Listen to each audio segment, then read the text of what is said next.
Welcome to BPSC maker. आज है 7 मई 2021 और 7 मई 2021 से बिहार करंट अफेयर्स और साथ ही राष्ट्रीय और अंतर्राष्ट्रीय घटनाओं से जितने भी करंट अफेयर्स बनेंगे वो सभी मैं आपको यहाँ पर इस वीडियो में बताऊंगा।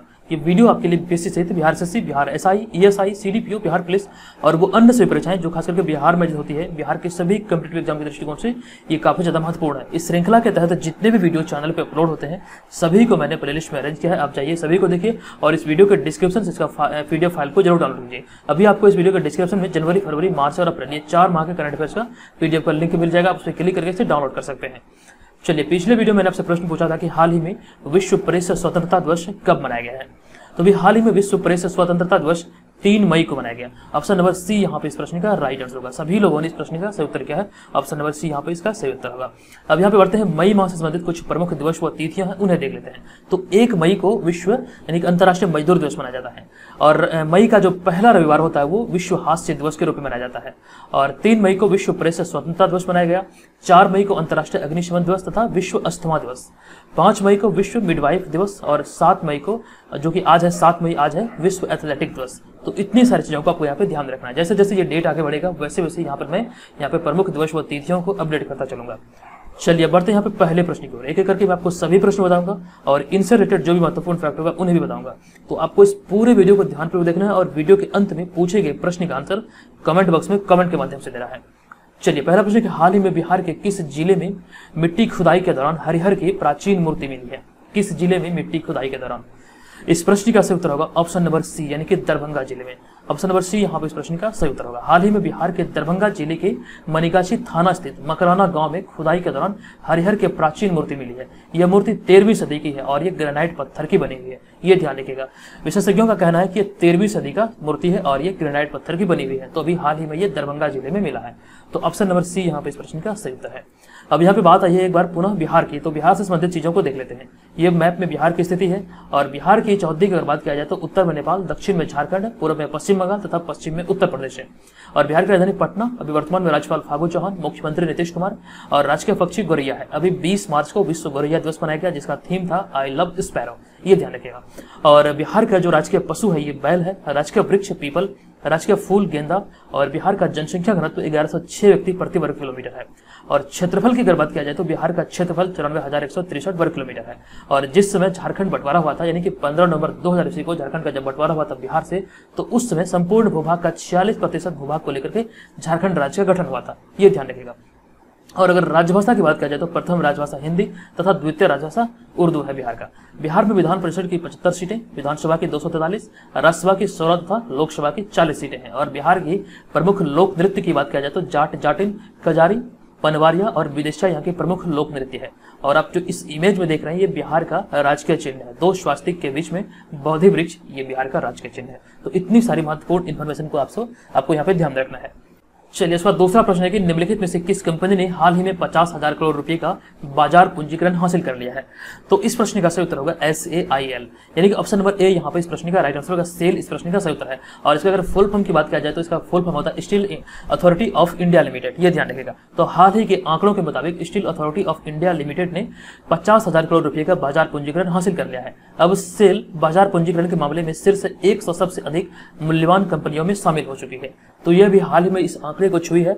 तो 50,000 करोड़ रुपए का मतलब बाजार पूंजीकरण हासिल कर लिया गया है सेल के द्वारा यानी कि steel authority of India limited के द्वारा। चलिए, यहाँ पे बात आई है सेल की। तो सेल से संबंधित चीजों को देख लेते हैं। तो सेल में इसका जो फुल फॉर्म होता है ये काफी ज्यादा महत्वपूर्ण है। तो इसका फुल फॉर्म है steel authority of India limited. ये ध्यान रखेगा, ये इसका लोगो है। और इसका हिंदी अर्थ होता है भारतीय इस्पात प्राधिकरण यानी कि सेल भारत की सर्वाधिक इस्पात उत्पादन करने वाली कंपनी है। यह ध्यान रखेगा। और यह पूर्णतः एकीकृत लोहे और इस्पात का सामान तैयार करती है। इसका स्थापना जो हुआ था, इसका जो गठन हुआ था ये 19 जनवरी 1954 को हुआ था आजादी के बाद। और इसका मुख्यालय है नई दिल्ली में। ये ध्यान रखेगा। और इसमें जो सहयोगी कंपनियां हैं ये है भिलाई इस्पात संयंत्र, राउरकेला इस्पात कारखाना। ये इनमें कुछ प्रमुख सहयोगी कंपनियां, इनके अलावा भी बहुत सारे हैं। तो ये आपको यहाँ पे ध्यान रखना है। और अभी वर्तमान में जिसके सीईओ हैं ये है सोमा मंडल और ये 1 जनवरी 2021 से। ये जो आप इस इमेज में देख रहे हैं यही है सोमा मंडल। तो ये आपको ध्यान रखना है। अब बढ़ते हैं यहाँ पर अगले प्रश्न में। हाल ही में किस देश ने क्रिम्सन सोलर प्रोजेक्ट परियोजना को मंजूरी दे दी है? किस देश ने अभी हाल ही में क्रिम्सन सोलर प्रोजेक्ट परियोजना को मंजूरी दी है? इस प्रश्न का सही उत्तर होगा ऑप्शन नंबर बी, यानी कि अमेरिका के द्वारा भी हाल ही में इस परियोजना को मंजूरी दिया गया, जिसका नाम है क्रिम्सन सोलर परियोजना। अमेरिका सरकार ने हाल ही में कैलिफोर्निया के रेगिस्तान में एक बड़ी सौर परियोजना को मंजूरी दे दी है। ये ध्यान रखिएगा, ये स्थान आप याद रखिएगा, यहाँ पर प्रश्न बन सकते हैं। कैलिफोर्निया के रेगिस्तान में एक बड़ी सौर परियोजना को मंजूरी दे दी है, जो कि लगभग 90,000 घरों को बिजली देने में सक्षम होगी। और इस परियोजना को कैलिफोर्निया के रेगिस्तान में 200 एकड़ भूमि पर स्थापित किया जाएगा और इसका उद्देश्य जलवायु परिवर्तन से लड़ना और रोजगार पैदा करना और जीवाश्म ईंधन पर निर्भरता कम करना है। ये आपको ध्यान रखना है। यह भी अमेरिका सरकार के द्वारा इस परियोजना को मंजूरी दिया गया, जिसका नाम है क्रिम्सन सोलर प्रोजेक्ट। तो ऑप्शन नंबर ए यहाँ पे इस प्रश्न का राइट आंसर होगा। इस प्रश्न से इतनी सारी महत्वपूर्ण चीजें हैं जो आपके एग्जाम में पूछे जा सकते हैं, ये आपको ध्यान रखेगा। दोस्तों, इस तरह के जो वीडियो है इसे बनाने में काफी मेहनत लगती है। अगर आपको वीडियो से सच में हेल्प मिलती है तो वीडियो को आप लोग लाइक जरूर कर दीजिए। वीडियो आप लोग देखते हैं लेकिन लाइक नहीं करते हैं। इस वीडियो का मैं टारगेट दे रहा हूँ 400 लाइक। अगर आपको वीडियो सच में हेल्पफुल लगे, अगर आपको लगे कि ये वीडियो सच में आपके लिए हेल्पफुल था, तो प्लीज वीडियो को लाइक जरूर कीजिएगा। और चैनल पे पहली बार विजिट किया तो यहाँ पर मैं आपको बता दूं कि यहाँ पर अगर बिहार में आप किसी भी कॉम्पिटिटिव एग्जाम की तैयारी कर रहे हैं तो इस चैनल पे आपको करंट अफेयर्स के लिए किसी भी प्रकार की कोई मतलब कि कह सकते हैं कि दोबारा कहीं से भी पढ़ने की आपको जरूरत नहीं है। ये पूरी की पूरी जिम्मेवारी हमारी है कि करंट अफेयर्स आपको एकदम से पूरा कवर किया जाएगा एग्जाम तक। ठीक है, तो इस चीज को ध्यान रखते हुए इस चैनल को सब्सक्राइब कर लें और यहाँ पर जो भी वीडियो आते हैं चैनल पे रोजाना देखें। ये रोजाना चैनल पे अपलोड होता है। ठीक है, अब बढ़ते हैं यहाँ पर अगले प्रश्न पे। चलिए, अगला प्रश्न चौथा नंबर प्रश्न कि हाल ही में भारतीय सेना ने किस राज्य में 56 किलोवोल्ट एम्पियर की अपने पहले green solar energy harnessing plant का उद्घाटन किया है? किस राज्य में? तो ये उद्घाटन अभी हाल ही में सिक्किम में किया गया। ऑप्शन नंबर बी यहाँ पे इस प्रश्न का राइट आंसर होगा। इसके बारे में आपको बता दूं कि हाल ही में भारतीय सेना ने अपने सैनिक दलों के लिए नवीनकरणीय ऊर्जा का दोहन करने के लिए उत्तरी सिक्किम में पहला ग्रीन सोलर एनर्जी प्लांट शुरू किया है। ये ध्यान रखेगा, ये उत्तरी सिक्किम में शुरू किया गया है और 16,000 फीट की ऊंचाई पर 56 किलोवोल्ट एम्पियर की क्षमता वाला यह green solar energy plant vanadium आधारित बैटरी तकनीक का उपयोग करेगा। तो ये आपको ध्यान रखना है, इतनी सारी महत्वपूर्ण इन्फॉर्मेशन को। ये 16,000 फीट की ऊंचाई पर यह स्थापित किया गया है। ये 56 किलोवोल्ट एम्पियर का है, जो कि ये पहला green solar energy harnessing plant है और ये सिक्किम के मतलब उत्तरी भाग में मतलब स्थापित किया गया है। तो ऑप्शन नंबर बी यहाँ पे इस प्रश्न का राइट आंसर होगा, ये ध्यान रखेगा। चलिए, पांचवा प्रश्न है कि देश के पहले सुपरसोनिक विमान तेजस को बनाने में अहम भूमिका निभाने वाले डॉक्टर मानस बिहारी वर्मा का हाल ही में निधन हो गया है। वे बिहार के किस जिले के निवासी थे? तो देखिए, इसका जो सही आंसर होगा ये हो जाएगा दरभंगा जिले के निवासी थे, यानी कि ऑप्शन नंबर सी यहाँ पे इस प्रश्न का सही उत्तर होगा। भारत की पहली सुपरसोनिक विमान तेजस को बनाने में अहम भूमिका निभाने वाले पद्मश्री डॉक्टर मानस बिहारी वर्मा का हाल ही में हार्ट अटैक से निधन हो गया है, ये ध्यान रखिएगा। और ये दरभंगा जिले के निवासी थे। डीआरडीओ बंगलुरु में रक्षा वैज्ञानिक रहे डॉक्टर मानस बिहारी वर्मा पूर्व राष्ट्रपति डॉक्टर एपीजे अब्दुल कलाम के सहयोगी भी रहे थे। ये आपको ध्यान रखना, ये महत्वपूर्ण फैक्ट है। और ये बिहार के दरभंगा जिले के निवासी थे। तो इनका भी हाल ही में हार्ट अटैक से मृत्यु हुआ है। ऑप्शन नंबर सी यहाँ पे इस प्रश्न का राइट आंसर होगा। इनका योगदान जो था, ये पहले सुपरसोनिक विमान जिनका नाम तेजस है, इसे बनाने में अहम भूमिका था इनका। तो ये ध्यान रखिएगा। अब यहाँ पे बढ़ते हैं अगले प्रश्न पे। छठा नंबर प्रश्न देखेंगे कि हाल ही में कहां पर एक जूलॉजिकल पार्क में रखे गए 8 एशियाई शेरों में कोरोना वायरस की पुष्टि की गई है? कहां पर? कहां के जूलॉजिकल पार्क में रखे गए 8 एशियाई शेरों में कोरोना वायरस की पुष्टि की गई है? तो इस प्रश्न का सही उत्तर होगा ऑप्शन नंबर सी, हैदराबाद में। आपको बता दूं कि हाल ही में हैदराबाद नेहरू जूलॉजिकल पार्क में रखे गए 8 शेरों में कोरोना वायरस की पुष्टि की गई है, ये ध्यान रखिएगा। हालांकि अभी तक किए गए विभिन्न शोध के आधार पर अभी तक मतलब कि कोई ऐसा तथ्यात्मक प्रमाण नहीं मिला है कि जानवर मनुष्य को किसी भी तरह से बीमारी पहुंचा सकते हैं, ये ध्यान रखिएगा। तो हालांकि ये कहा जा रहा है, अभी चर्चे में है, न्यूज में दे रहा था कि मतलब अभी हाल ही में हैदराबाद के नेहरू जूलॉजिकल पार्क में वहां पर 8 शेरों में कोरोना वायरस की पुष्टि हुई है। तो ये ध्यान रखिएगा, ऑप्शन नंबर सी यहाँ पे इस प्रश्न का राइट आंसर होगा।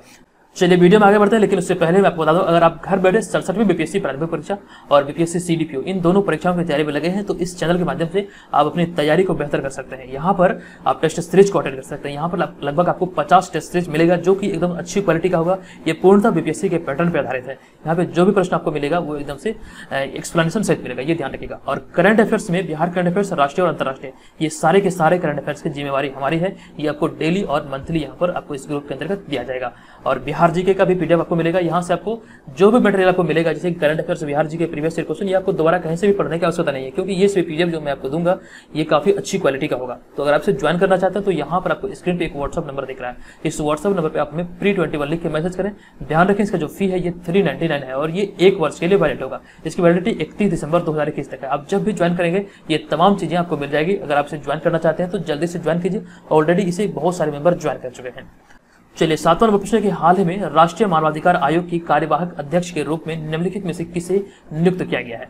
तो इस प्रश्न का सही उत्तर होगा ऑप्शन नंबर सी, यानी कि प्रफुल्ल चंद पंत।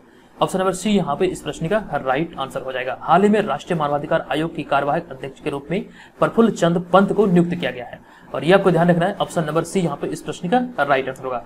राष्ट्रीय मानवाधिकार आयोग यानी कि NHRC के सदस्यों के रूप में उनकी नियुक्ति से पहले वह 2014 से 17 तक सुप्रीम कोर्ट के न्यायाधीश के पद पर थे, यह आपको ध्यान रखना है। तो इस प्रश्न से आपको इतनी सारी महत्वपूर्ण इंफॉर्मेशन मिलती है। ये मतलब इस पद पर नियुक्त होने से पहले 2014 से 17 के कार्यकाल के दौरान ये सुप्रीम कोर्ट के न्यायाधीश के तौर पर थे। तो ये भी हाल ही में राष्ट्रीय मानवाधिकार आयोग की कार्यवाहक अध्यक्ष के रूप में नियुक्त हुए हैं, प्रफुल्ल चंद पंत। ऑप्शन नंबर सी यहाँ पे इस प्रश्न का राइट आंसर है। अगला प्रश्न, निम्नलिखित में से किसके द्वारा हाल ही में देश की कोविड-19 प्रयासों का समर्थन करने के लिए ऑपरेशन कोजिट शुरू किया गया है, किसके समर्थन से? तो इस प्रश्न का राइट आंसर होगा ऑप्शन नंबर ए, यानी कि भारतीय सशस्त्र बल के समर्थन से यह भी हाल ही में ये मतलब शुरू किया गया है ऑपरेशन कोजिट। इसके बारे में आपको बता दूं कि हाल ही में देश की कोविड-19 प्रयासों का समर्थन करने के लिए ऑपरेशन कोजिट भारतीय सशस्त्र बल द्वारा शुरू किया गया है। ये आपको ध्यान रखना है, भारतीय सशस्त्र बल के द्वारा यह ऑपरेशन शुरू किया गया जिसका नाम है कोजिट, और इसका उद्देश्य चिकित्सा बुनियादी ढांचे और ऑक्सीजन आपूर्ति श्रृंखला को मजबूत करना और लोगों की मानसिक भलाई सुनिश्चित करना, ये इसका उद्देश्य है। तो ऑप्शन नंबर ए यहाँ पे इसका राइट आंसर होगा। चलिए अगला प्रश्न 9 नंबर प्रश्न की, हाल ही में बिहार के किस संस्थान द्वारा विकसित सॉफ्टवेयर की मदद से 2 सेकंड में कोविड संक्रमण का पता लगाया जा सकता है? किस संस्थान के द्वारा एक ऐसा सॉफ्टवेयर विकसित किया गया है जिससे 2 सेकंड में कोविड संक्रमण का पता लगाया जा सकता है कि कोई व्यक्ति संक्रमित है या फिर नहीं? तो इस प्रश्न का सही उत्तर होगा IIT Bhagalpur. Option number D यहाँ पे इस प्रश्न का राइट आंसर होगा। हाल ही में Indian institute of information technology Bhagalpur के छात्रों ने एक ऐसा सॉफ्टवेयर विकसित किया है जिससे 2 सेकंड में कोविड संक्रमण की पहचान हो सकती है कि वह व्यक्ति पॉजिटिव है या फिर नेगेटिव। ये ध्यान रखिएगा, ये सॉफ्टवेयर को अभी हाल ही में Indian institute of information technology Bhagalpur के छात्रों के द्वारा तैयार किया गया है, और यह सॉफ्टवेयर मरीजों के छाती के एक्सरे और सीटी स्कैन रिपोर्ट को देखकर महज 2 सेकंड में पॉजिटिव या नेगेटिव का पता लगाया जा सकता है इससे, मतलब कि सॉफ्टवेयर के माध्यम से। और यह दुनिया का पहला सॉफ्टवेयर है जो एक्सरे और सीटी स्कैन को रीडिंग कर कोविड का पता लगाता है कि कोई व्यक्ति कोरोना संक्रमित है या फिर नहीं। तो ये ध्यान रखना है, अभी हाल ही में ये जो मतलब सॉफ्टवेयर को विकसित किया गया है ये Indian institute of information technology Bhagalpur के छात्रों के द्वारा किया गया है। तो ऑप्शन नंबर डी यहाँ पे इस प्रश्न का राइट आंसर होगा। चलिए अगला प्रश्न 10वां नंबर प्रश्न कि हाल ही में किस देश में लाग बी ओमर त्योहार मनाया गया है? इस त्योहार का नाम याद रखिएगा, लाग बी ओमर त्योहार किस देश में मनाया गया है? इसका राइट आंसर होगा ऑप्शन नंबर सी, यानी कि इजराइल में। आपको बता दूं कि लाग बी ओमर इजराइल की रूढ़िवादी यहूदियों का प्रमुख धार्मिक उत्सव है। यहाँ पे क्या होगा, रूढ़िवादी धार्मिक मतलब रूढ़िवादी यहूदियों का धार्मिक उत्सव, ये ध्यान रखना है, जो कि साल के हिब्रू महीने के दौरान मनाया जाता है। और यह यहूदी ऋषि रब्बी सिमोन बार योचाई के प्रति सम्मान व्यक्त करने के लिए मनाया जाता है। तो यह आपको ध्यान रखना है। ऑप्शन नंबर सी यहाँ पे इस प्रश्न का राइट आंसर होगा। ये जो मतलब मनाया जाता है ये यहूदी ऋषि रब्बी सिमोन बार योचाई के प्रति सम्मान व्यक्त करने के लिए मनाया जाता है। चलिए 11वां नंबर प्रश्न कि हाल ही में विश्व अस्थमा दिवस कब मनाया गया है? तो इस प्रश्न का सही उत्तर होगा ऑप्शन नंबर सी, यानी कि 4 मई को अभी हाल ही में विश्व अस्थमा दिवस मनाया गया है। आपको बता दूं कि विश्व अस्थमा दिवस मई महीने के प्रथम मंगलवार को मनाया जाता है, और इसका आयोजन ग्लोबल इनिशिएटिव फॉर अस्थमा द्वारा किया जाता है। सर्वप्रथम विश्व अस्थमा दिवस का आयोजन 1998 में किया गया था। अस्थमा श्वसन संबंधी एक रोग है जो सभी आयु वर्ग के लोगों को प्रभावित कर सकता है, और इस वर्ष अस्थमा दिवस की थीम है अस्थमा की गलतफहमी को उजागर करना।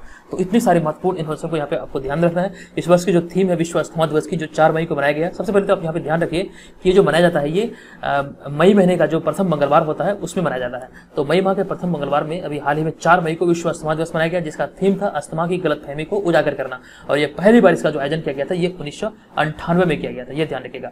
अब यहाँ पे थीम इसका महत्वपूर्ण था, ये आपको ध्यान रखना है। अब यहाँ पे बढ़ते हैं आज के इस वीडियो के प्रश्न की ओर। आज के इस वीडियो का प्रश्न है कि हाल ही में ममता बनर्जी कौन सी बार पश्चिम बंगाल के मुख्यमंत्री पद की शपथ ली है? तो इसका आंसर आपको इस वीडियो के कमेंट बॉक्स में कमेंट करके बताना है कि इसका आंसर क्या होगा। हाल ही में ममता बनर्जी कौन सी बार पश्चिम बंगाल के मुख्यमंत्री पद की शपथ ली है? अगर आपने पिछले वाले वीडियो को ध्यानपूर्वक देखा होगा तो इसका आंसर आपको याद होगा। तो प्लीज आप जाइए, कमेंट कीजिए और इसके बारे में बताइए। और चैनल पर अगर आपने पहली बार विजिट किया था तो चैनल को भी जरूर सब्सक्राइब कर लीजिए, क्योंकि यहाँ पर आपको बीपीएससी से रिगार्डिंग तमाम स्टडी मटेरियल प्रोवाइड किया जाता है। तो आज के इस वीडियो में इतना ही, मिलेंगे नेक्स्ट वीडियो में, तब तक के लिए धन्यवाद।